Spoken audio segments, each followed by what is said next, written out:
come hang out with the X-Files gals this Valentine's Day.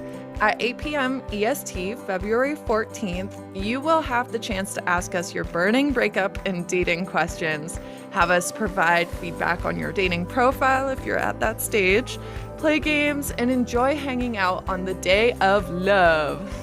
Regardless of how you feel about Valentine's Day, this is your chance to create a happy new memory and maybe a new Valentine's tradition. Doing something just for you. And you'll get to be a part of our first live event and upcoming X-Files episode.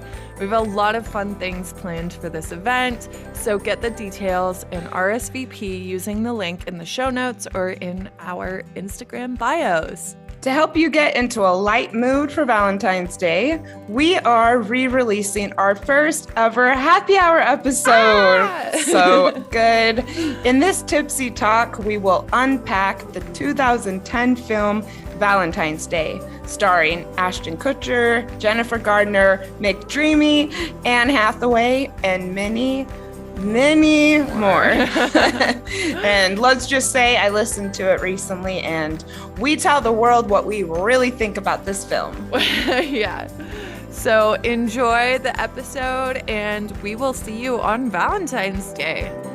Hey, I'm Claire. And I'm Janice. And this is The X-Files, a podcast about breakups, broken hearts, and moving on. We are breakup coaches here to help you beat your breakup, Heal your broken heart, and move on to an amazing, abundant life. We had to do one more episode, and this will be the first of our happy hour podcast episodes. And I'm so excited about this. I had this in mind from the beginning, and already I'm having a blast. Yeah, it's exactly what it sounds like. Where we get to loosen up a little bit, drink our favorite adult beverages. If you are not a drinker, make your own like virgin cocktail and settle down for this episode where we discuss more pop culture sort of things. And to open, we thought we'd start with a hot take and review a 10-year-old movie, Valentine's Day. You know what? Honestly, watching it, it didn't feel 10 years old because a bunch of the performers are still so relevant and hot right now. Yes. So, and it was interesting though. Like I love the little haircuts, you know, all the guys had that lush bang situation. There was more gel in this film than you see right now. So, but other than that, you know, we've got Ashton Kutcher, Jessica Alba, every other famous person, Patrick Dempsey, Jamie Foxx, Taylor Swift, Taylor Lautner, Jamie Foxx, Anne Hathaway, who was in, what was Jessica Biel. Well, no, more recently. Jessica Biel. Yes. Okay. She's Anne Hathaway was in the Amazon. Things. Yeah, but just recently she was in the Amazon Love Stories series or something. Really cool. I haven't seen it. She plays the woman who is attempting to revive her dating life, but she struggles with bipolar. Oh, anyways, it's a really lovely series. I'll get the name of it another time, but I really like her. And she was in it. Topher Grace plays her boyfriend, which I thought was really cool. Yes. Queen Latifah's in it. Holy macaroni. Right. Yeah. There's all-star cast. It was ridiculous. I managed to rope my boyfriend into watching it with me. Okay. And you know, there was some trepidation going into it, but as soon as the opening credits started and he was like, "Oh my God, they're in it and they're in it and they're in it." He was like, "Wow." Yes, completely. So, yeah. Jessica Roberts, and then Julia Roberts. Wait. Oh, right? Sorry. Maybe I've had too much to drink already. Jessica Roberts. There were a lot of other Jessicas, to be fair. Julia Roberts. Of course, everyone's favorite, Bradley Cooper. Wait, and who was the because we have footballer? McDreamy, but the footballer, he's a doctor in something else. What's his name?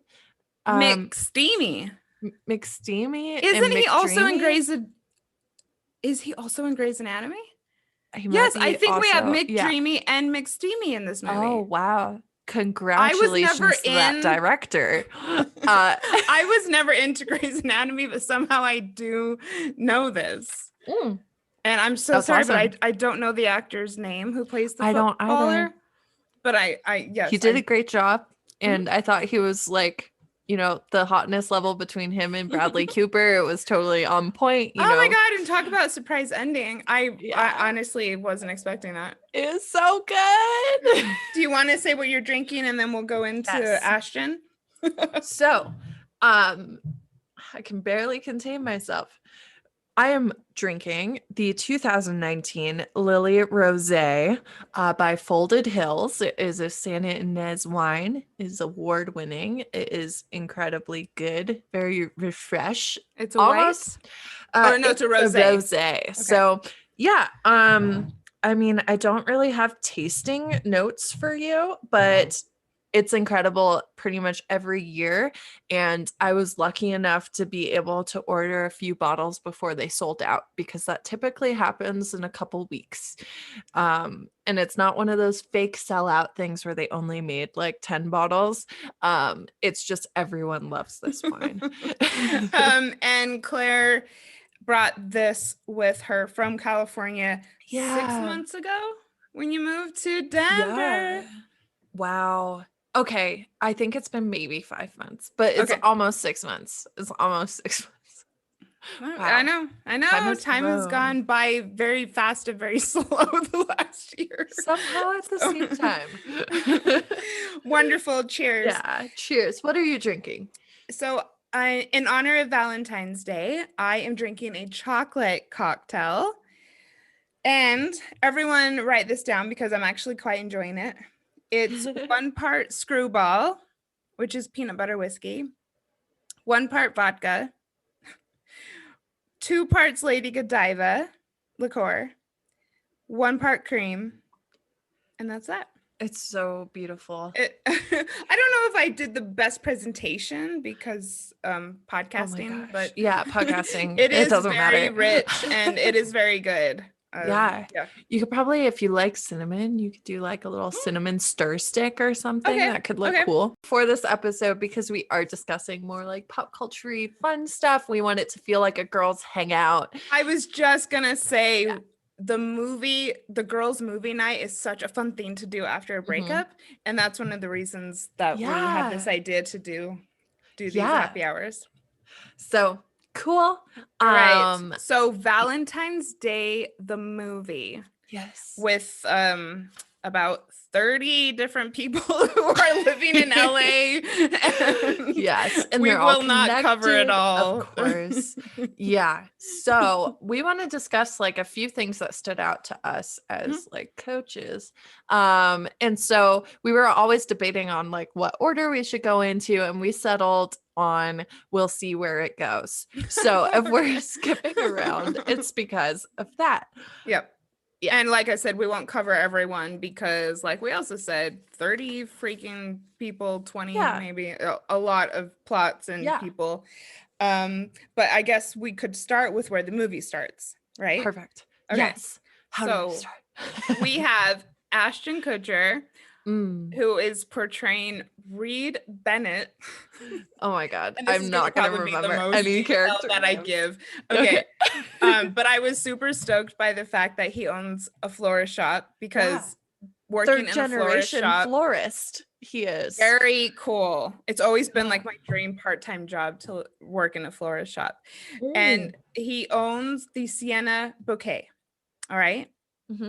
So he wakes up his girlfriend on Valentine's Day with a proposal of marriage. Yeah. Oh my God. Which I have to say is not how I want to wake up.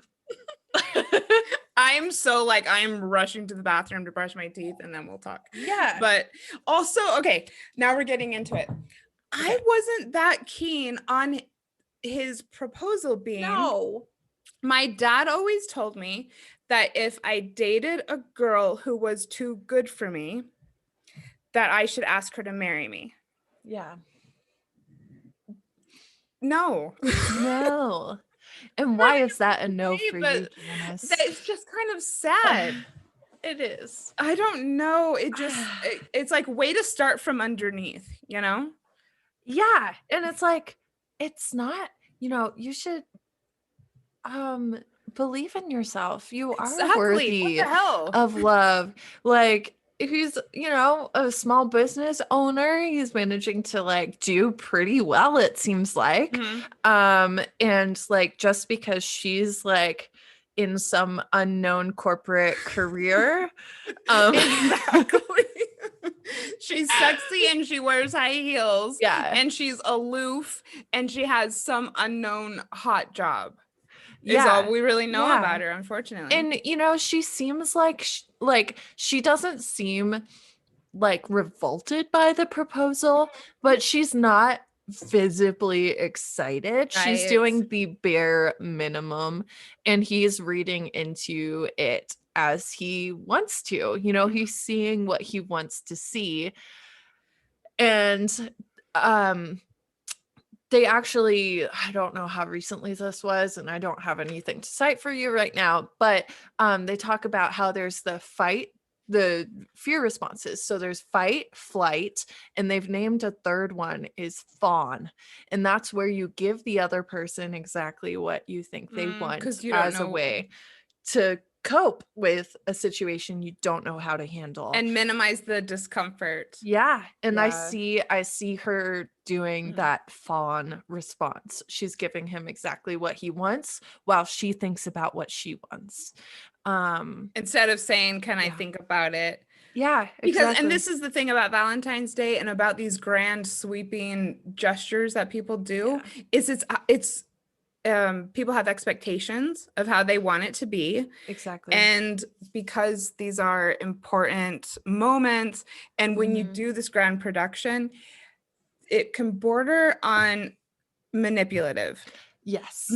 Yes. I am not a fan of public proposals, period. So that was one point in Ashton's favor, was that it was not a public proposal, because that just makes me cringe so much, because I'm like, that poor girl, if she wanted to say no, like, fuck. Completely. And I can ask for permission to get into this in a later episode, but I totally know someone who this happened to her and she didn't know what to do and said yes, and big mess. So what do you hate more, public proposals or gender reveal parties? Actually, public proposals. I'm like, apart from the fire hazard, coming from California here, like one of the biggest fires recently was started by a gender reveal party. Apart from fire hazard, I don't have that much like against gender reveals. Okay, maybe it's just me, but yeah, I just, they're just not personally relevant to me, I guess. Got so it. There's that. But I just think some things are just private matters. Yeah, some things are private. Like, I know my parents chose to not know my gender until the special day. Same. So, each their own. I don't have like anything super against it, because it doesn't, I mean, the thing about the public proposal thing is it's manipulative and it's performative. And I really notice when people have performative relationships, performative friendships, where it's like, well, the friendship doesn't really count unless you're like shouting them taking out selfies on about with your bestie. Yeah. And it's like, so I knew of a case where a friend of a friend had broken up with his girlfriend and did this big, huge thing where he approached her at a bar with a bloody miniature Eiffel Tower and said that he was sorry. I'm sorry, a freaking Eiffel Tower. Oh, I thought it was literally bloody. This is my overseas. Okay, he had a miniature Eiffel Tower. Okay. And he said he loved her and he wanted to marry her, and he was just like ready to whisk her away to Paris. And my friend is telling us about it. Like my friend just did this amazing thing with his ex, and my girlfriend and I were like, that is so lame. what Yeah. the hell is she meant to do? Yeah. You know, if you can't just put it out, you can't put it out there in plain language. Yeah. Holy crap. Yeah. I would be super upset. Right. Yeah. If in front of a ton of strangers that happened and you're like, Mhm. and now I'm the bad guy. Like, exactly. what? Exactly. Yeah. I mean, first of all, I mean, and just also, don't who give a doesn't fuck want what they a trip think, to but what? you know, just don't care what all the other people think. But that's kind of hard. Like biologically. Yeah, you're right. Just keep it private. Yeah, keep it private, keep it special. Yeah. Which Ashton Kutcher did, and I don't know how we got on this, but yeah. All right. So good job. Good job, Ashton, on that one thing. Props. Just like not right when you wake up. Like I've got like drool like solidified on half of my face. Like I'm all puffy. Like, why would you do that to me? But that's beside the point. Agreed. But they knew each other. Maybe he I don't know. Maybe he somehow knew. And she looked amazing when she broke up. Of course so, she did. You know, maybe she Yeah. Did you notice how she didn't shed a single tear during the whole movie? You know? No, but I mean, now that you mention it, they did kind of portray her as an ice queen. The whole way through, I kept on thinking, do they want us to take her side or not? Like, she takes his dog. Yeah. But yet she was a friend in the end. Yeah. So I felt like they were kind of messing with our minds in a way. Like, it was really hard to choose whether or not you liked her. I do appreciate that though, because I think it could have been easy to just be like, she's so mean and blah. And like, I like how they showed her checking into the hotel and then like walking the dog afterwards, and how her day just kind of ended with not really any resolution. She was just like, well, fuck, I live in a hotel now and I'm gonna figure out my life, and that's gonna be okay. Hotel. And so, you know, I kind of get that. I relate to the whole like, this is wrong, and you know, I do love this person, but not in a way that I want to marry them. And also looking out after herself. If someone proposes to me, I want to be over the moon. And so I care about him in the sense that he deserves better. And I care about myself because this isn't how I imagined feeling after being proposed to. So true. True. All right. What do you have something next? Well, we can go on to Dreamy and Jennifer Gardner. Married man. As it turns out. Didn't see that one coming. No, but well, I mean, you do quickly but yes, Grey's Anatomy, McDreamy. Yeah, I'm so sorry, dude. I know for not having your name now in my brain. However, I have to say that I was more into the movie that he did when I was in like elementary school. Can't Buy Me Love. Oh my God! Have you never seen that? I might have seen it. We but were it's not coming to mind. Really young. You might not even have been born when it came out. But anyways, I loved him from then. But yes, McDreamy is dating Jennifer Gardner. Yeah. And they wake up. Nice. Yeah, I mean, that's the thing. There's really no indication that he's any type of scumbag. Yeah. I mean, the way they were talking, she said, us single ladies, as she was talking to him. And so you could see that he didn't want to make it official with her. Oh my God, you're so right. Yeah. Mm-hmm.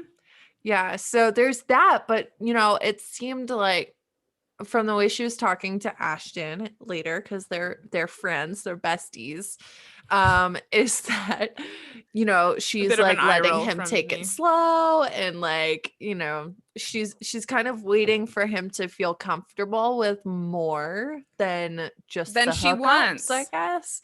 That, and she does seem to want that, but she's also like, she's being cool about it. Mm-hmm. Which unfortunately for her, he's married.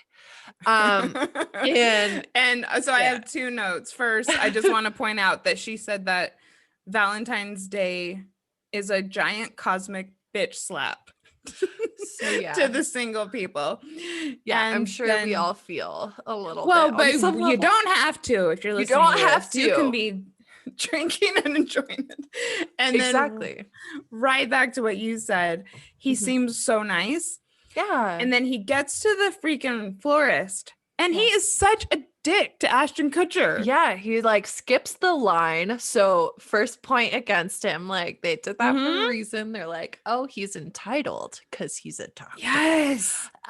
Which I think was a great thing that they made him still be a doctor. Oh yeah. I didn't even think of that. They're like, in case you couldn't put the name with the face. Yeah, he's from this really famous show about doctors.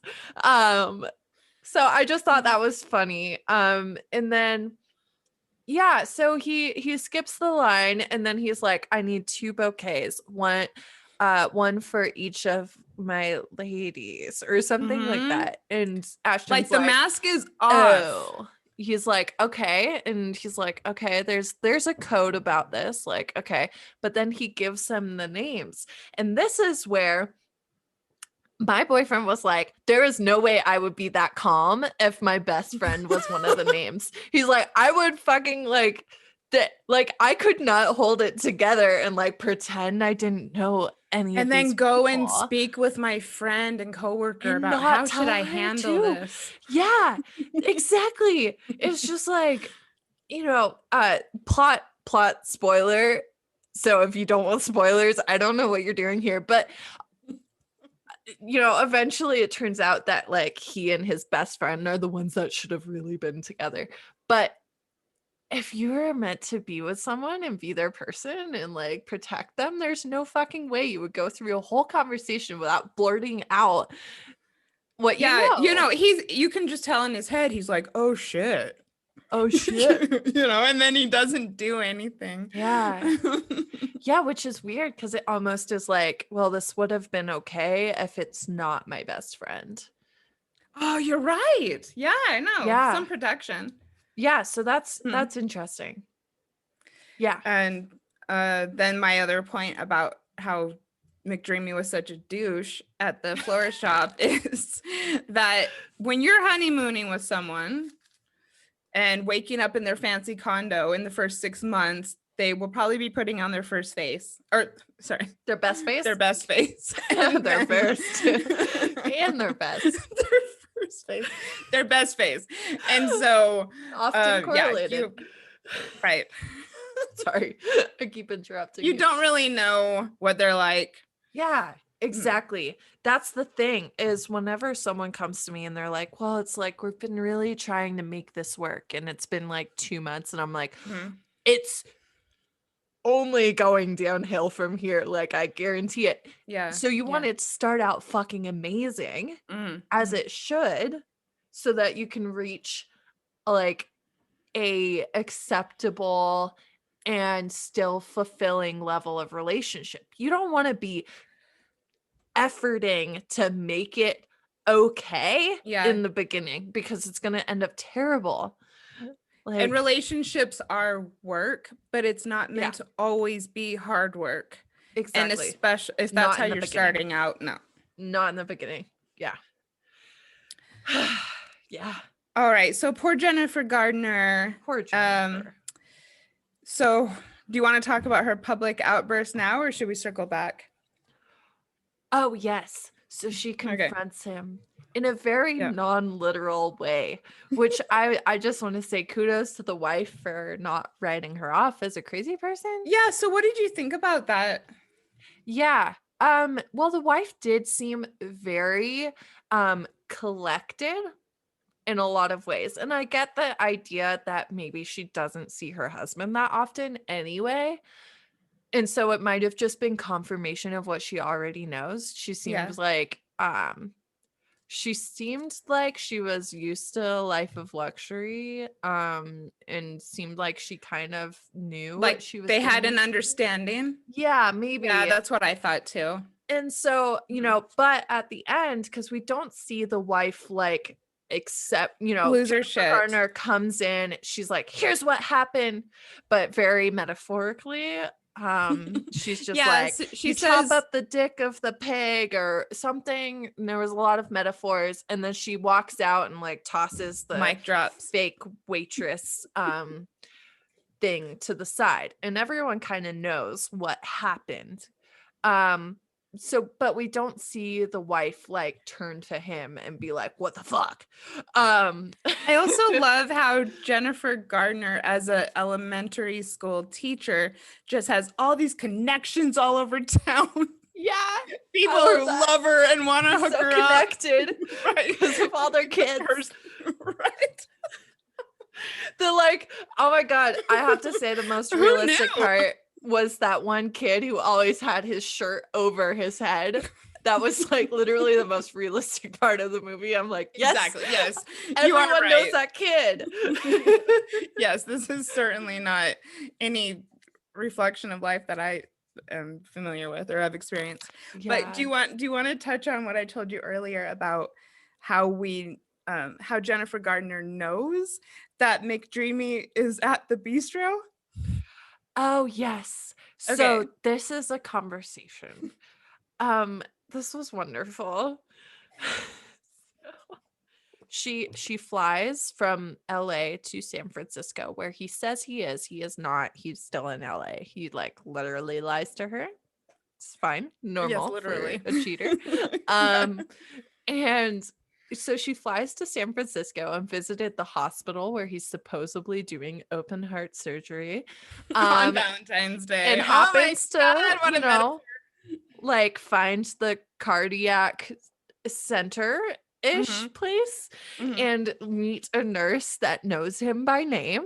Yes. And she's like, oh, he's not here today. And she's like, are you sure? And then she's like, does he have a wife? Not like a divorced wife, not like a separated wife, but like a wife. And she's like, girl.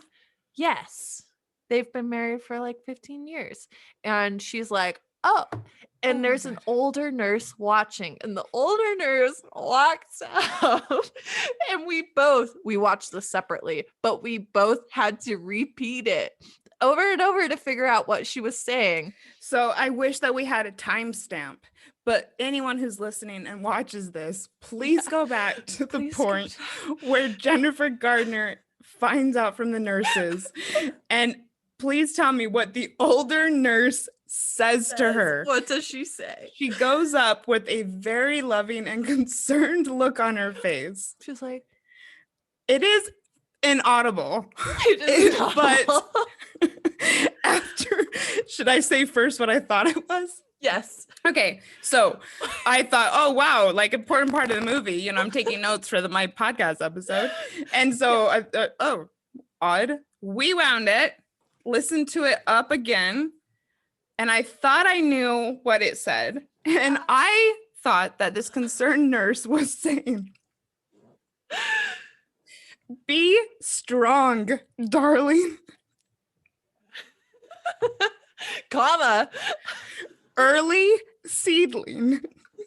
Be strong, darling. Early seedling. Which, you know, I'm like, yeah, that makes sense. Especially the be strong part. Like that I heard. I'm like, be strong, darling. Early seedling. Like you're just like, you know, maybe the wise nurse has dropped in with some wisdom to, like, you know, save this woman's evening. Be strong. You're young. You know, early seedling. Exactly. All right. So I then put on the closed captions because I still wasn't completely sure what the hell was happening. The nurse was in fact not saying, be strong, darling, early seedling. She went up and said, oh my God, be strong.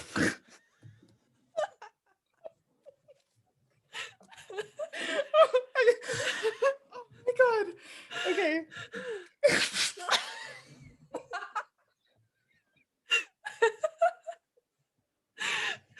I can't even remember what it was. Okay, I do. I have it written down because I was afraid this was going to happen. Okay, bistro garden early seeding. Yeah, what the fuck did she know? Okay, so On I have the to other say, side of the state. yes, Where he was Jennifer going. Gardner is meant to have flown to this dude's hospital in San Francisco. Yeah. And the nurses there are telling her Yeah. that this guy is at the Bistro Garden in LA and Yeah. early seating with his wife. For context, because we have some international listeners, California is a fucking long state. The I third think largest state. Yeah, San Francisco to LA is a 9-hour drive. Right. So that's like at least 2 hours on an airplane. Yeah. I mean, and then going through security and all that shit. And plus, this old nurse is supposed to like have his itinerary Knows for this guy's Valentine's life? Day. Like, what the fuck? It never occurred to me that she was telling her where this guy was. Yeah. I just thought she was being sweet. I don't know. Anyways. I mean, it makes sense now why they zoomed in on the restaurant name as Bistro Garden. I was like, that's weird. Is it like an Olive Garden like reference? Like, are they saying he's taking his wife out to a terrible place? Not that Olive Garden. It's not the Olive Garden, but it's okay for a weekend lunch, I guess. Exactly, but Valentine's Day for a doctor. And also, I have to say, what's with the early seating? Because normally, and I wonder if they meant to do this, because normally early seating would be like you made the plans too late. Yes. It's kind of all that's left. Because that's what Anne Hathaway got with her guy. Get into it. Topher Grace. Topher. Okay. Topher Grace. I can remember that. I was gonna say I don't know Chris, what any of these characters' names were. Except, Reed Bennett. Reed Bennett. Yeah. So then we have. That's a good name. Anne Hathaway and Topher Grace. Yes. So she is moonlighting secretly as a adult phone entertainer. Right. The first time we see them is in a morning after scene. Yes. Where she rushes out. What was that? At the beginning of this long ass day that they're pulling. Right. And so it's kind of the typical we've been dating for a few weeks scenario where you wake up and it's like, that was fun, but I'm not totally cool with being here right now. Yeah, they specifically said 2 weeks, like 2 weeks. And then he's like, oh, fuck, I forgot it was Valentine's Day, which is like, wow, how do you do that? And then I've seen this in sitcoms before. Okay. And I was like, how? 14th, you know it's Valentine's Day. Come on. Yeah, come on. Even if you don't, you live in the world. You work in an office building. Someone had to have told you. Oh, he's like, oh, what? It's Valentine's Day. Yeah. So he books an early seating at a restaurant as a like, he's like, shit, what do you do for 2 weeks in a relationship? So good for him for thinking about what would that be like. But yeah, what happens? So I have to say here that he wants to be with her. Yeah. And so he was very proactive in thinking, you know, like, what would a woman want if I want to be with her? You know, like, how should I turn this around? Yeah. I appreciated that. Yeah. But 2 weeks, 14 days. It's not that long. It's not that long. And yeah, so like calm down as well. Yeah, calm down as well. Yeah. You know, like, I mean, I get being super interested in someone, but this is more context for what we're going to share next, which is during dinner, she gets a call and you can tell she was struggling to tell him something, which we could guess what it is from this, that she's moonlighting to make some money. She's not really moonlighting though, because it's not in the evening. Doing it 24/7. Yeah. Well, she said it's the most busy day. It's the most busy day. True. Is what she said. You're right. So I get the feeling that it's not usually this hectic for her. But that's why she had to rush out that morning because it was Valentine's Day and she's gonna get lots of calls from clients. I actually wrote in my notes, phone sex operator. Do they still have these? Yeah. Okay. All right. So go on with the dinner. So they're sitting at dinner. She's trying to tell him something. She's working up to it. You're like, come on, girl, you can do it. And then her phone rings and it's like that sexy 80s music. Right. Yeah. She has the ringtone. It's like, bow, bow, bow. Mhm. Like, yeah, we getting down music. And so she's like, hang on, I will be right back. And so she runs outside and starts talking to what's his butt.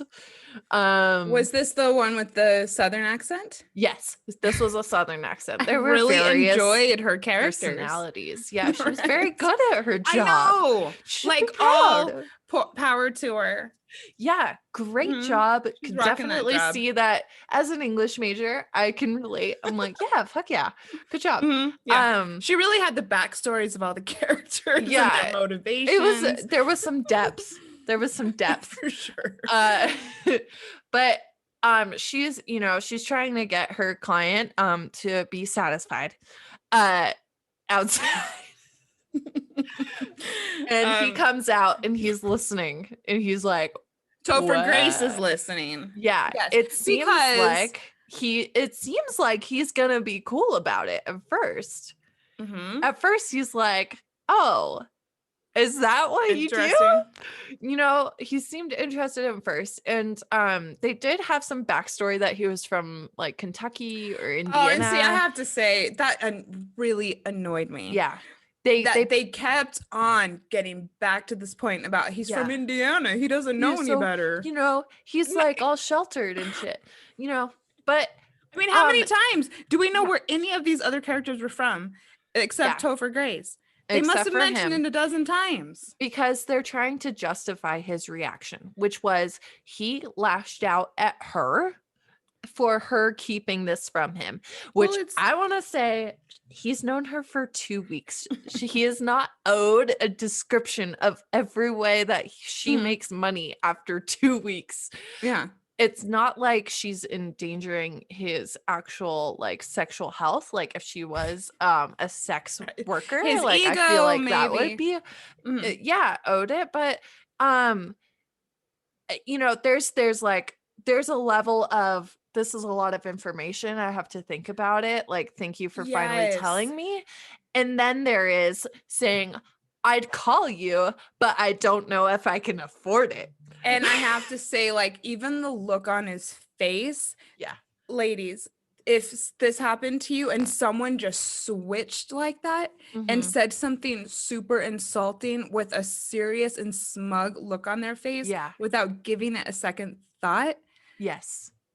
You've just seen this real person. Yeah, you saw who he really was. And they justify it by being like he's from the South and is sheltered, and it's like, no, there's no justification for lashing out at someone just because they didn't turn out to be exactly who you thought they were after 2 weeks. Like, I'm sorry, he immediately apologized, but it was just such a moment. And from the male perspective, my boyfriend also had a problem with that. He was like, tell me. Yeah, he was just like, no, he's like, that's not okay. He shouldn't have done that. Why did she take him back? Like, that wasn't a big deal. He was also bothered by that situation. So should we talk about how it is that she takes him back? Yeah, I mean, another grand sweeping gesture. He brings her camera to her apartment, and I would be super fucking annoyed if anyone did this to me. He takes a picture of her as she opens the door with the flash on. Like, who the fuck is this guy? He's such a dick. And like completely. I mean, how would he know what she was dressed in? It's at night. It's in and it's a Polaroid. There's no deleting that shit. Like, and he says that this is all for love. Yeah. So you've gone from being a judgmental prick to saying you're in love. Yeah. How can you? I don't know, girl. I just don't get it. I'm like, yeah, like, well, it's for the movies, but he's in lust. Real love is built over time with respect and truly knowing someone. We just Mm-hmm. found out he didn't know her at all. Right. So, I mean, even on his part, maybe he should have taken a step back and said, oh, wow, I'm moving way too fast. I never even asked her any of these things. This is affecting me. Like, does she not know about me either? We've had a few nice nights together. I'm going to tell her I love her. Yeah. So I that guess she'll that keep would dating be, me. yeah, that would be the take is, first of all, don't insult someone just because they didn't like satisfy what you wish they were. Yep. And then second, don't like love bomb someone as an apology. Completely. Because look, it is for the other person very confusing. It's very confusing. Yeah, poor Anne Hathaway. I'm sure she'll figure it out eventually. But I mean, wouldn't you want someone who was sorry to show it? And so it messes with your mind a bit. And because our society is also focused on forgiveness and proving yourself, especially men to women, you could even go against your best instincts and take someone back. Yeah, I think the general consensus here is that you shouldn't take your relationship advice from movies, like period. But we're still gonna continue. So yes, should we talk about Shirley MacLaine? I do, but I just want to quickly, because it's going to be a really quick point, because we're talking about sudden flips in attitude. Go. I want to talk about Tay Squared, aka Taylor Swift and Taylor Lautner.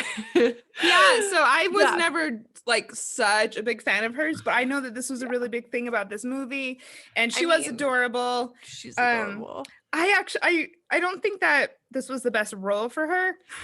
No, because look, she was young. I don't know. The acting was not absolutely the best, but I just think they were putting her in this performative role where she had to do these over the top silly things. And that's actually not her or even what she wants to portray. Yeah. And so I'm totally cutting her slack. I could go so deep down the rabbit hole because I'm a big Taylor Swift fan right now. Not right now, just like always. But except for high school, it was like, stop. Yeah. Anyway, but so Taylor Swift, we now know her as a thoughtful, like academic level, thoughtful person, like folklore evermore. Holy fuck. But back in the day, she was always releasing these like, Romeo Juliet love story, like over the top dramatic romantic things. She ended up in this movie. And I think at the time she was actually dating Taylor Lautner. So they were like a real life couple for like 2 minutes.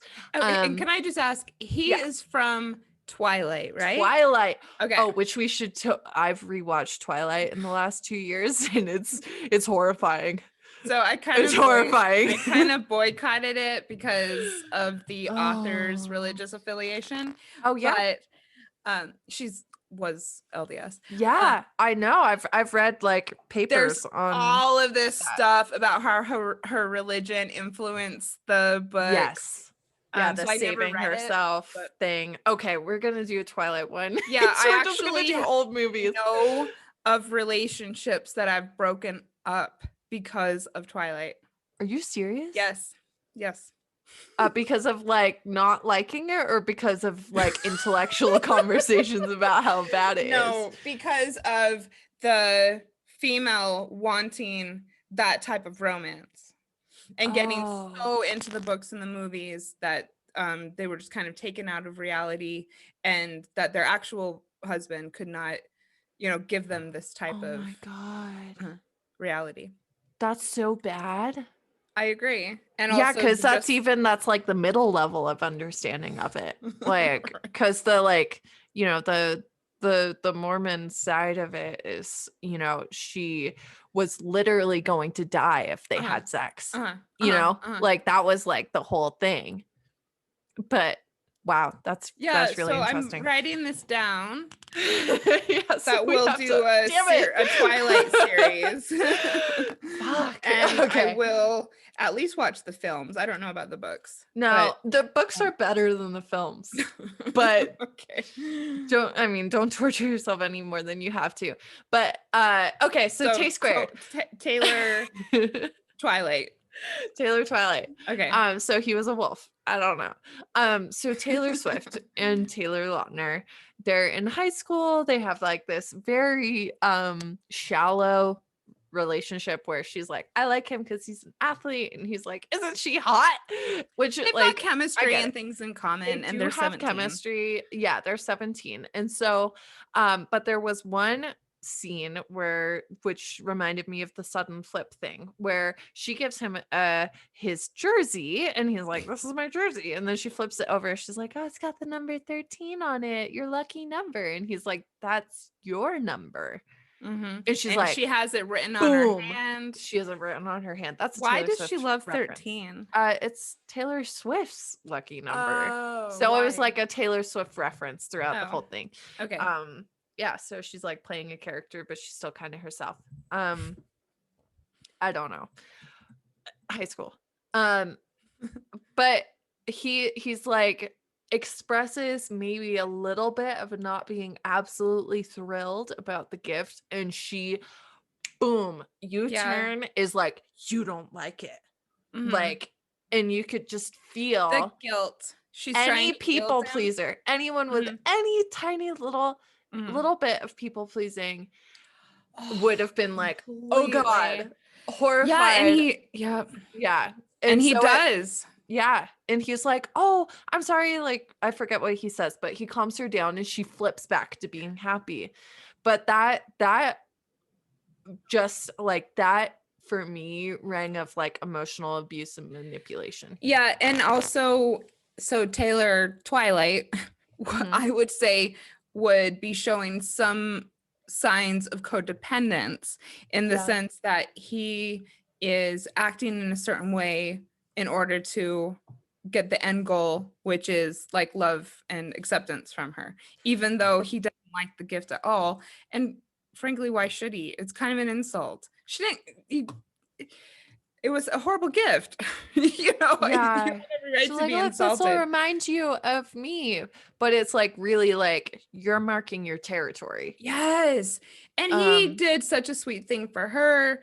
And then, you know, her gesture was the just, bear how thing. Can I make this more about me? Yeah. He's like, I can tell that what means the most to you is public recognition of our relationship. So here's a giant bear that you can bring to school and show to everyone. Yeah. I mean, it was bad, but yeah. So that was just a small subplot. Like so much of that relationship was just like circus like performance. It was just so out of reality that it didn't even make sense. But that one conversation where she flipped to negative and then flipped back as soon as he like came back into what she wanted and appeased her, like that was interesting, because that can totally happen with people in a real life relationship. So well, and I think it's really, really important to talk about, because teenagers do watch this and it's Taylor and Taylor, and they think, you know, this is how relationships are meant to be at this age.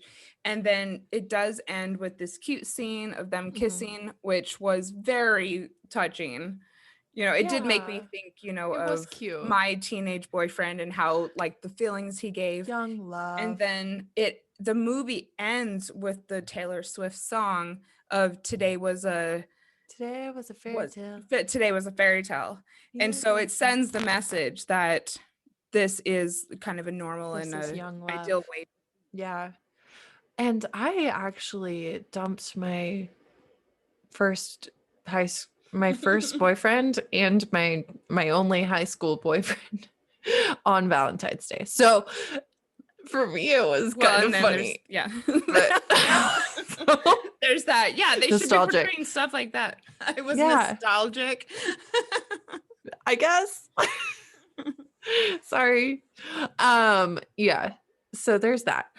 So now on to the you know, this movie appealed to all age groups. We have Yeah. What was the name? Okay, so what we're about to say, dear listener, is we've got Shirley MacLaine, who is in a relationship with, I don't know his name, but he's in a lot of stuff. He's usually a spy. He's usually someone super badass. He's the dude who's in the movie with Natalie Portman, The Professional, right? Okay. I think. Do you know the movie? I don't know. So The Professional is where it's really old. She's like 10. And so he's a hitman. And yeah, he's usually a cold-hearted killer. I'm pretty sure this is the same guy.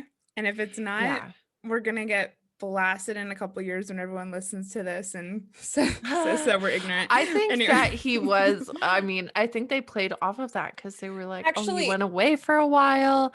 And I'm like, oh, what if he was a hitman? Okay, I'm gonna look. I'm gonna look this up. I have to know now. Okay, so The Professional cast. So basically what happens is he's just enamored with his wife of 50 years or whatever. It's like a very long relationship. It's just been the two of them, and he's like talking to his grandson about how wonderful she is, blah blah blah.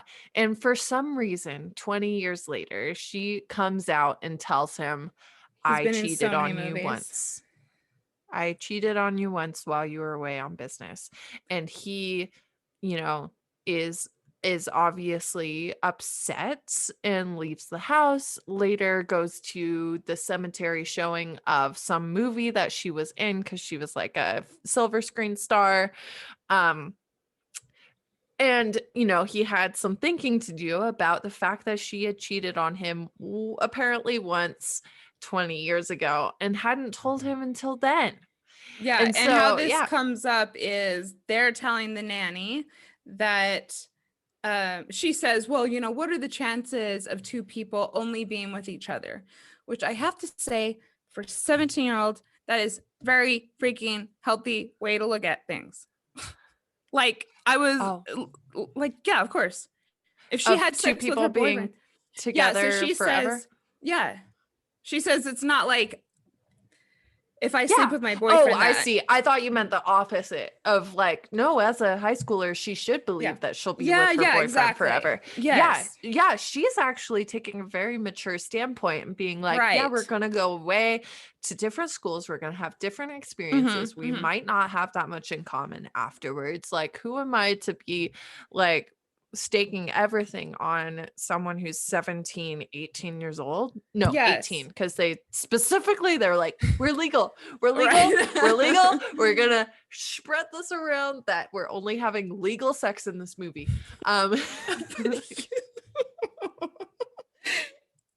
Teenagers are allowed to have sex as long as one of them isn't too old of a teenager. As long as they're both teenagers. Yeah, okay. I guess they covered all their bases. Yeah, they were like, let's make sure this is super airtight. And by the way, I was way off. This guy is not in the Professional. And make sure that it's okay, because the mom walks in on the boyfriend naked, and I think they're like trying not to make that as problematic as it could be. They're like, well, he was 18. As if that even matters, but he was 18. Anyways, so my point being that the teenager's perspective is quite healthy in that she realizes that her boyfriend in high school is not going to be the only boy person who she's ever going to be with. But then Shirley MacLaine and her husband say, well, we've only been with each other. Which I was like, why you gotta even? But she notices that the Shirley MacLaine, right, is kind of looking kind of like awkward and guilty when he's like, we've only been together. Sometimes it does work like that. And she's like she's like so awkward whenever he does this. I know. I was like, is there any better way to do this? It was, and I love Shirley MacLaine too. And it was like, this is just lame. But yeah, obviously she's about to Yeah. unburden So they herself. go into Well, the no, next obviously room. it is that she has had sex with someone else because Yeah. her weird Yeah. face. She's like, I was a fucking movie star. You think I only slept with you? What the But fuck? then it turns out that the other man The who she other had man. sex with was just a family friend because she was lonely. Yes. His business partner. So while he was away on business, weirdly, she had sex with his business partner who wasn't away on business. Yeah.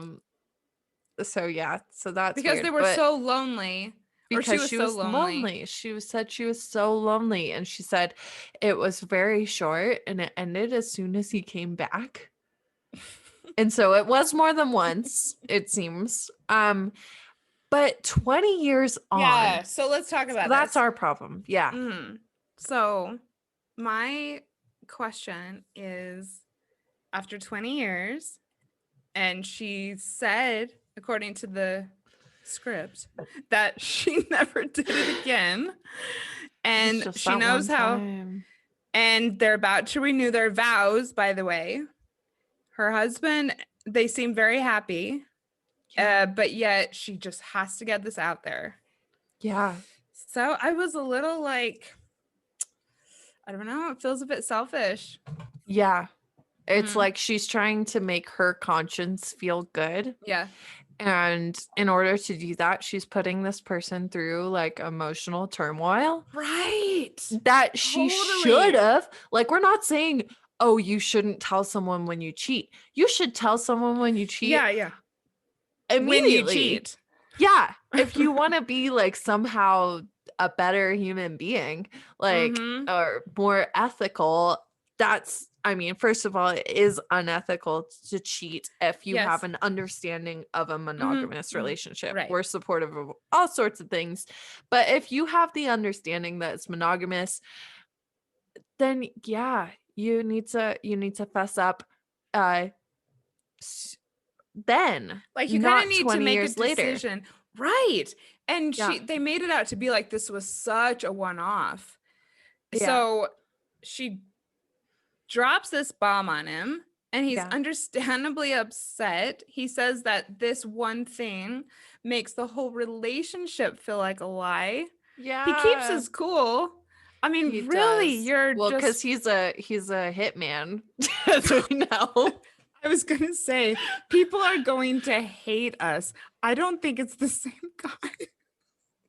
I guarantee he's always like the head of the CIA. I don't think it's the same actor. Yeah, I'm so sorry. He is typecast. He is not typecast as a romantic guy. Okay, so maybe he might not be like a crime syndicate, but guy. He might not be in the professional. 100%. But I don't think he's in the professional. Okay. All right. I feel so bad. People, I can expect that we're going to hear about this, but I'm sure we'll be okay. Yeah. Okay. So he very calmly takes it but just says, but like, I can't be around you right now. And he does what I would say would be extremely healthy way to deal with it, which is to go out and do something he enjoys, except for the fact that it was watching a movie she was in. Mm-hmm. Anyways, he takes himself out, which I love. Yeah. And he's being very calm, like I said, about it. And he and Topher Grace meet up at the movie. They have kind of a heart-to-heart about it. He has his flask with him, a bit of self-care there. And then Shirley MacLaine comes storming in this big flamingo, like a phoenix, or no, a peacock. Yeah, like a peacock parrot, some sort of mythical creature, and flying very around, glamorous. Very glamorous. Looking for him and making a scene. And what was his name in the movie? I can't remember because she kept saying that. She kept saying, "What's his name? What's his name?" Edgar. Edgar. Yes, and she's flying around. And of course, there are I think the film even said there were 100 other people there in the audience, something like that. And then We're a significant crowd. yes, because they sold out of tickets, and Topher Yeah. Grace gave Edgar the ticket.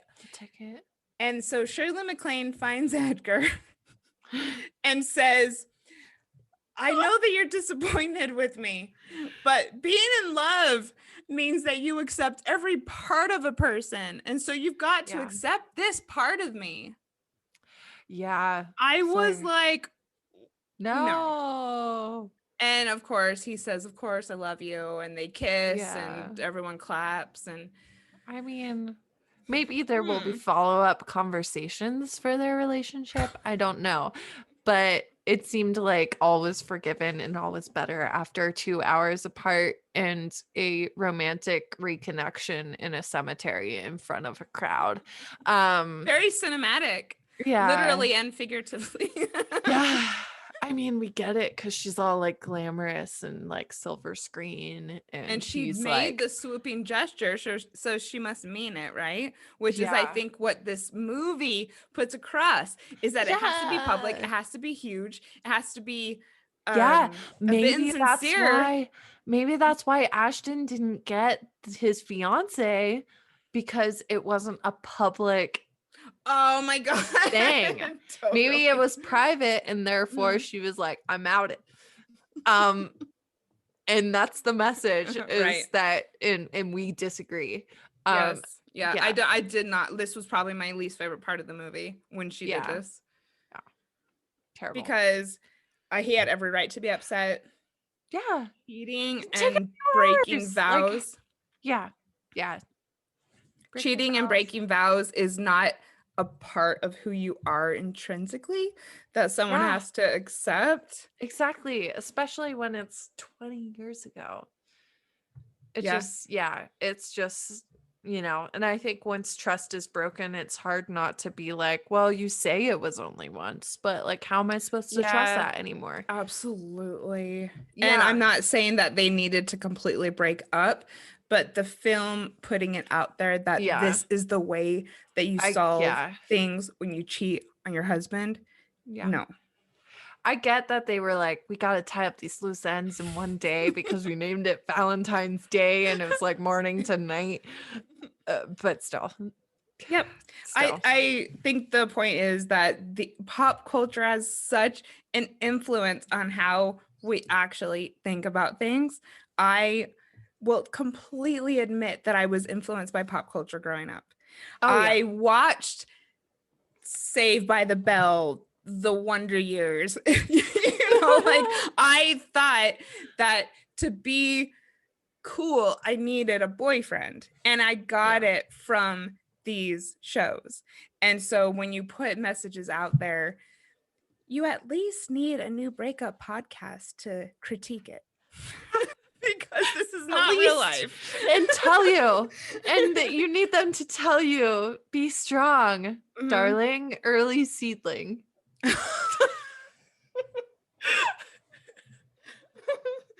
That's a wrap. Oh my god. Perfect. Thanks for listening to X-Files, a podcast about breakups, broken hearts, and moving on. If you like this episode, tag us on your Instagram story so we can connect with you. And you can find me, Claire, on Instagram at Claire Lofthouse. And me, Janice, on Instagram at Janice Formicella. Talk soon. Bye.